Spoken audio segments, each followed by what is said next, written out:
Soyez les bienvenus à la ville historique de Ouidah. Nous sommes à moins de 24 heures pour la célébration de la fête des religions endogènes au Bénin, connue désormais sous le nom de Vodou Days.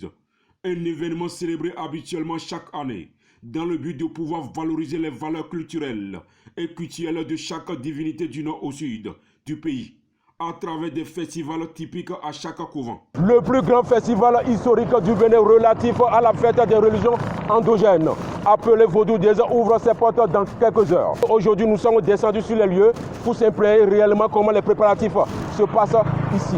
Tout à l'heure, nous allons vous embarquer directement à l'intérieur de cette ville de Ouidah, une ville qui a été réservée uniquement pour célébrer cet événement spécial.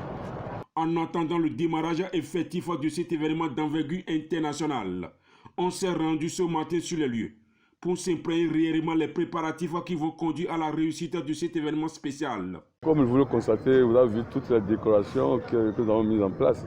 Cette fois-ci, la première édition, l'autre édition était l'édition 0.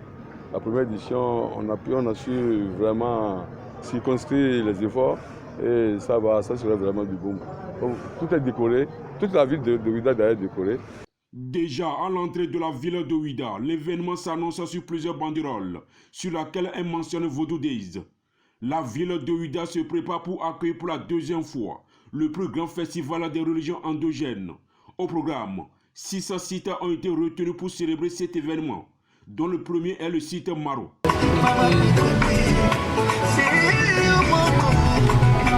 C'est sur ce site que les Égougous vont démontrer la raison de leur existence.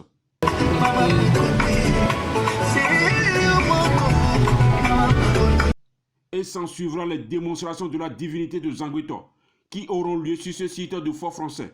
Tous les Zangweto qui vont quitter Azizakoué et 23 du Ouidah qui vont venir sur le site, vont s'installer derrière le podium. Et puis, après ça, on va les appeler un à un et ils vont démontrer ce qu'ils ont comme aspect, quoi. Le temple de Python sera le troisième site qui va abriter la manifestation de la divinité dans toutes ses dimensions culturelles. Déjà sur notre site ici, au temple de Python, nous aurons les troncs, les mamies et les divinités du Nord. C'est vraiment ça qui s'ajoute. Parce que comme les gens ne savent pas, le Vodou Days, ce n'est pas pour Ouidah, c'est pour tout le Bénin. C'est tout le Bénin qui fait le Vodou Days. Mais ça se passe à Ouidah, c'est juste le site. Ouidah fait converger toutes les divinités du Bénin à Ouidah pendant ces 4 jours. Et puis ça fait vraiment de l'énergie et il faut venir en profiter. Pour donner toutes les couleurs festives de cet événement spécial, le gouvernement béninois, de son excellence le président Patrice Talon, a décidé véritablement de compléter les jours autres que les autres éditions précédentes.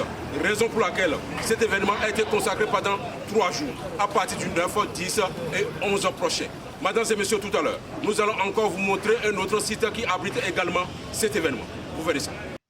En dehors de ce site vient s'ajouter celui de la forêt sacrée, où beaucoup d'expositions d'art culturel et de purification seront à l'honneur durant les manifestations.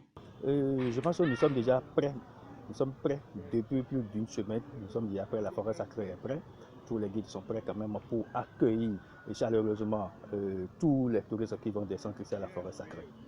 Ici, d'ailleurs, demain à partir de 20 h, il y a ce que nous appelons la danse de feu.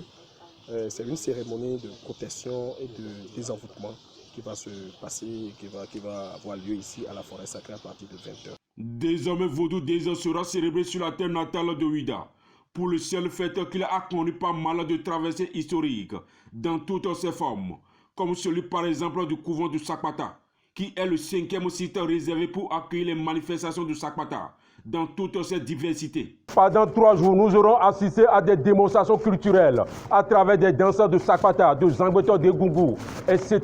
Mesdames et messieurs, actuellement, nous avions décidé d'être dans ce site touristique pour vous montrer véritablement ce qui va se passer. Mais pour savoir, nous avions pris contact avec ce génie qui va nous expliquer réellement ce qui en est et ce qui va se passer pendant ces 3 jours.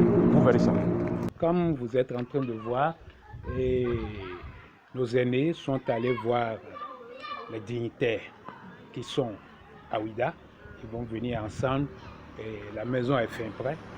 Nous rendons grâce, on remercie le chef de l'État pour ce chef-d'œuvre qu'il a fait au nom du couvent Sapata de Zongboyi. Habituellement célébrée chaque 10 janvier de l'année, la fête des religions endogènes, désormais appelée Vodou Days, se célébrera à des jours fixés par le gouvernement, surtout pour sa portée circonstancielle. On a fait le tour de la plage jusqu'ici. L'environnement, ça montre déjà que la fête est en train de se préparer. Et les décorations, les stands qui sont en train de se mettre en place montrent déjà que la fête s'annonce vraiment très belle.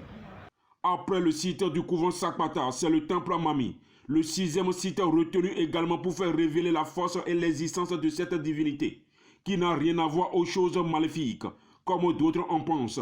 Comme vous venez de comprendre à travers nos différentes descentes que nous venons de faire tout à l'heure, tout est enfin déjà prêt pour accueillir cet événement spécial. Comme vous l'aurez à constater derrière moi, par cette réalisation Maos dénommée l'Arène, un lieu sur lequel l'événement va prendre fin le 11 prochain.